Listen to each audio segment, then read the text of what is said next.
Well, hello everyone. It's my pleasure to be here today to have a wonderful conversation with some ladies from the Rotary E-club of District 1070 in Great Britain and Ireland. And first of all, I'd like to welcome Angela Woods. Welcome to having this wonderful chat today. And tell us a little bit, Angela. I understand you were a charter member of this club. Is that correct? Yes, that's correct. I am an 8th year Rotarian now, and I was one of the founding members. And I've also been the first female president that the club has had. Well, that's always fantastic. So you not only joined, but you've taken on leadership roles as well. And I understand you're growing and you've got quite a few female members. Is that correct? We do, yeah. Our club is now over 50% female membership, which is brilliant because we bounce off the gentlemen within our club. We all bring something different. We're all from different walks of life, so it's really good. I'm a big fan of gender equity, and 50% women. Not many clubs have achieved that. So kudos to you. How did you go about finding other women to join the club? Some of the women are partners of the men that are in the club. Some married couples joined at the same time. So my husband and I both joined at the same time. But we have had other female members that have joined without the partners. And I think it's just the buzz that our club gives off, really.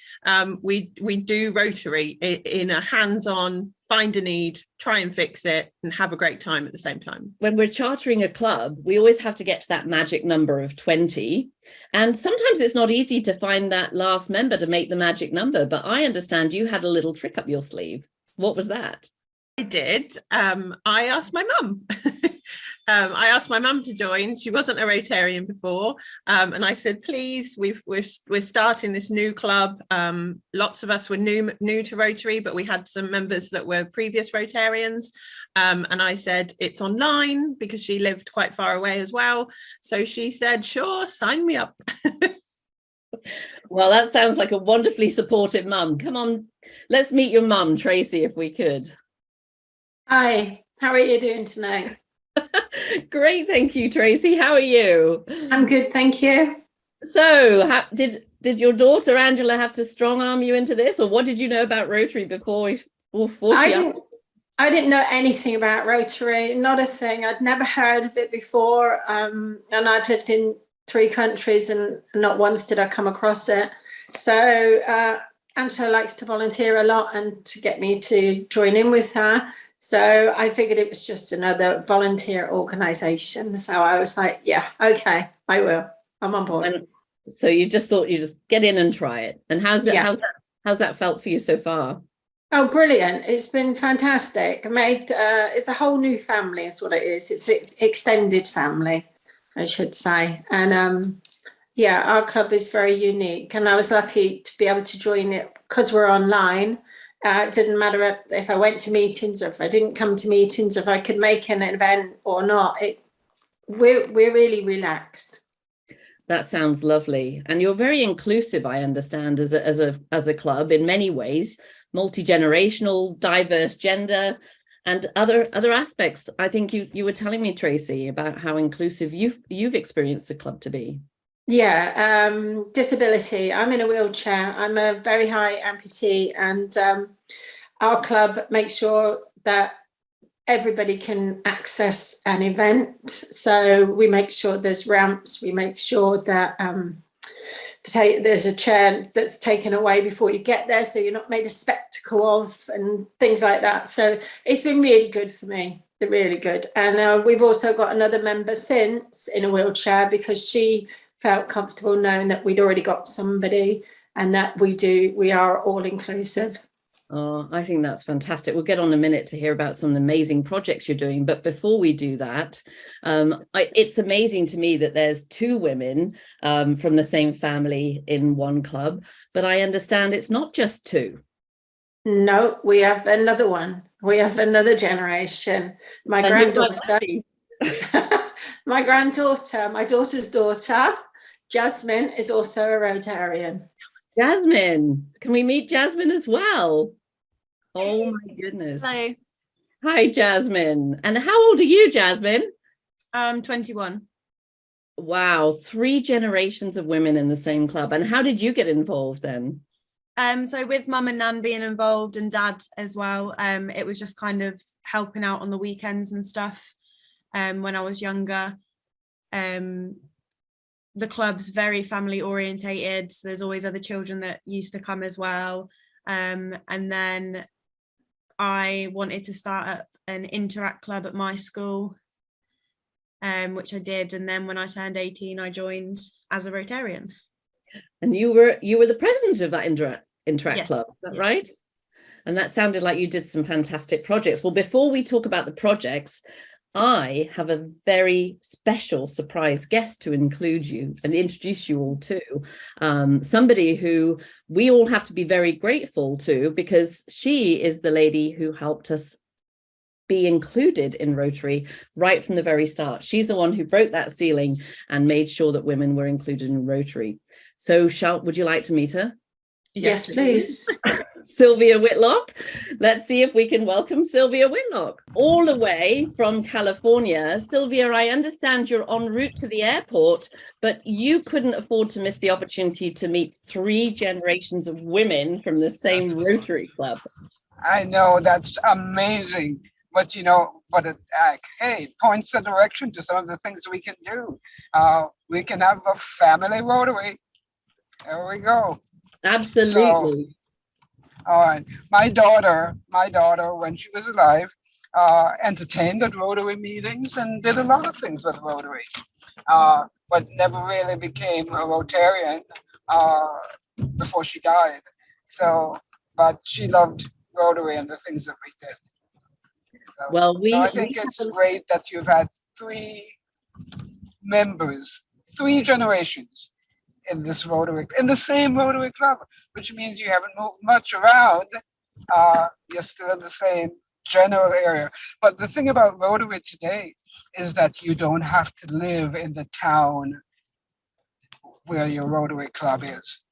Because it's open. We took care of that in council and legislation. So that's good. We did. Angela, why don't you tell Sylvia a little bit about how the fact it's an E-club is why you joined? Why don't you tell her a little bit from the beginning? So first, thank you, Sylvia, for everything that you did, because without what you did, standing up, for being a woman, we wouldn't be in Rotary. So please let me take that opportunity right now to thank you. But I wouldn't have been a Rotarian if it wasn't for the E-club. I was working full-time as a teacher. The kids were still smallish, so they were still doing all the things, dancing and sports and all sorts. But the E-club allowed me to be a Rotarian because we met online. I didn't have to go to a certain venue every week to have a meal, listen to a speaker. We still did those kind of things, but we just did them differently. So without the E-club meeting online, I wouldn't have been a Rotarian. Well, isn't it interesting that we have that situation, because now with the pandemic, it's really important to be able to do those things, because we can't meet in person. We're meeting on Zoom. Here you are in London, and here I am in California, and it's amazing. But it is. The technology allows us to do it, so we have to be grateful for some things. And it's nice to have young people. They are Rotary's future. They are. Young people that we have in Rotary. And they're learning something about our history when they learn about the fact that women couldn't be in Rotary. That's something about our history. Jasmine, can you believe that we weren't even allowed to be in Rotary? What did you think when you first heard that? I think it's the same with a lot of situations that we weren't allowed to do a lot. It's ridiculous that we weren't allowed to do a lot, because when you actually look at things, we succeed a lot more in certain areas. It's just incredible to be part of it now. Yeah, but I think the world has changed, okay? Women used to be at home, women used to be in the kitchen, women used to be cooking, taking care of the kids, and doing all that. Now they're working, they're doctors, they're construction workers, they're everything else that men are. And so there's no reason why, when we talk about service, they shouldn't be able to really work right beside men in service. Absolutely. I remember very vividly, Sylvia, when I first spoke to you and learned about your story, you were telling me that everyone was so excited that women were now in Rotary, and that there was an assumption that the food would be better. Is that right? Yes. What did they say to you? Just share that. Well, having the first woman president, Jennifer, president of Rotary International, has also, I think, made it clear to a lot of people that women are able to do all the way up to what Jennifer is doing. Hey, the imagination has no bounds. Look at what she is doing with Rotary. So, and we have a string of women coming after Jennifer who will just kind of keep Rotary right there in the forefront. I mean, we're able to do a lot of things. So, absolutely. So, Tracy, why don't you tell Sylvia a little bit about the fantastic opportunity you had to help with the Ukrainian situation, if you would, with the club? Yeah, I was traveling home one day, and Ukraine was on my mind, and I called my daughter to tell her I was home because she likes to know where I am. And she said, "Oh, you're home, Mum? Well, I'm going to Poland." And I said, "Funny that. I've been thinking about it all day." So Angela and I both hopped on a plane and went to Poland and volunteered in a refugee centre that had 5,000 refugees going through a day. And that was very humbling to be part of that. I can well imagine that is, and that's the promise of Rotary, is that when there are needs like this out there, we can make every move we can to allay them. Yeah, and I don't think you have to go as a group either. We just said to the club, "Hey, we're going, see you, bye." But we had the backing of the club because they fundraised for us, they collected for us. And yeah, but we're very much do it and then tell them later. Well, yeah, and that is good, and that is kind of a signature activity of Rotary and things we do. But the things that women brought into Rotary, go way beyond that. Men have specific needs, women have specific needs. One of the specific needs we have in women, the needs that we see in school with girls in school, and the things that they need to be able to be successful students. And so we're talking, for example, about making sanitary pads for students in school. Now, does that ever come under the men's category of thinking what we need? No, because they don't need that. But we need it, and we saw it, and we see what it does to students in school and how it affects their education. And we know how important education is.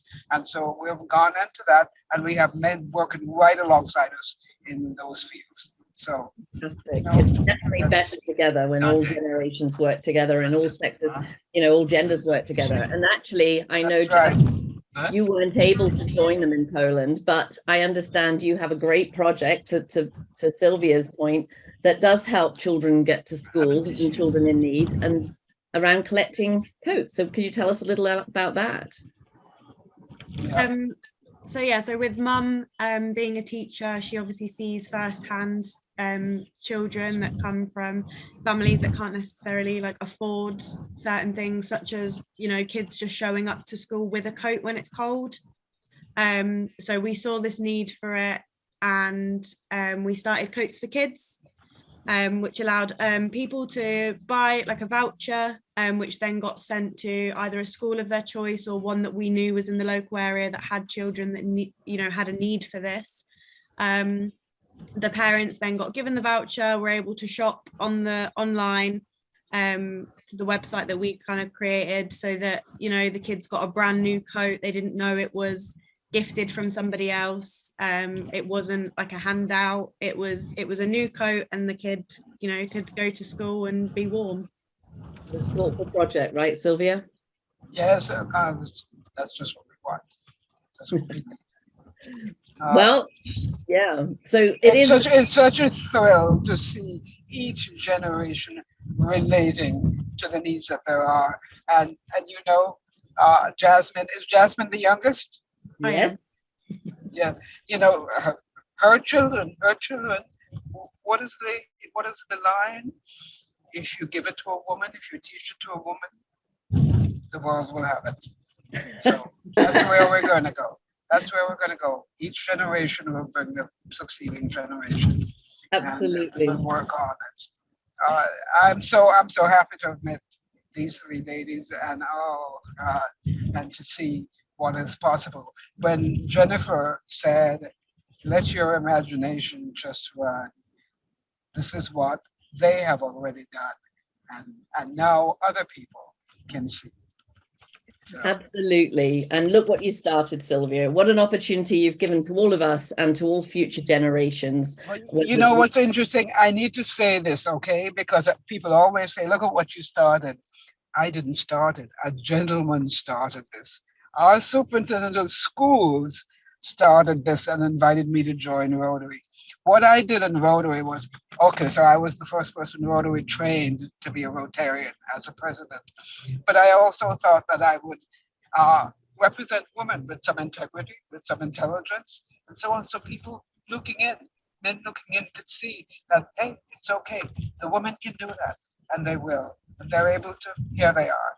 And that's what it is. And of course, now I'm here talking to everybody about, I can't believe it's been more than 35 years and we're still talking about this, and people are still excited to hear about this. So Absolutely. that's been a gift to me. Well, it's lovely to thank you so much for joining us, and thank you to all of you for taking time to come. And I hope you've really enjoyed the pleasure of meeting Sylvia. Thank you. Thank you. Brilliant surprise. It's been a Thank pleasure, Sylvia. Thank you. Thank you. And thank you, Nicki, for really taking care and doing all of this. You're why we have women in Rotary. Okay. You have a safe journey, Sylvia. Take Safe care. Thank you. Bye. Bye-bye. Well, what a fantastic opportunity to introduce three generations of women from the same Rotary Club to Sylvia Whitlock. Still pinching myself that we managed to pull that off, even with Sylvia in the car on the way to the airport. But I would love to know if there are any other multiple generations of female Rotarians out there, anywhere else in the world. Please do write in or let us know, and we would love to find out and pass on and share this good news as we look to grow the number of females in Rotary globally. Thank you, President Jen, for everything you've done to inspire us this year, and let's make sure that we keep on doing the good work, and we are obviously better together. So thank you. Take care.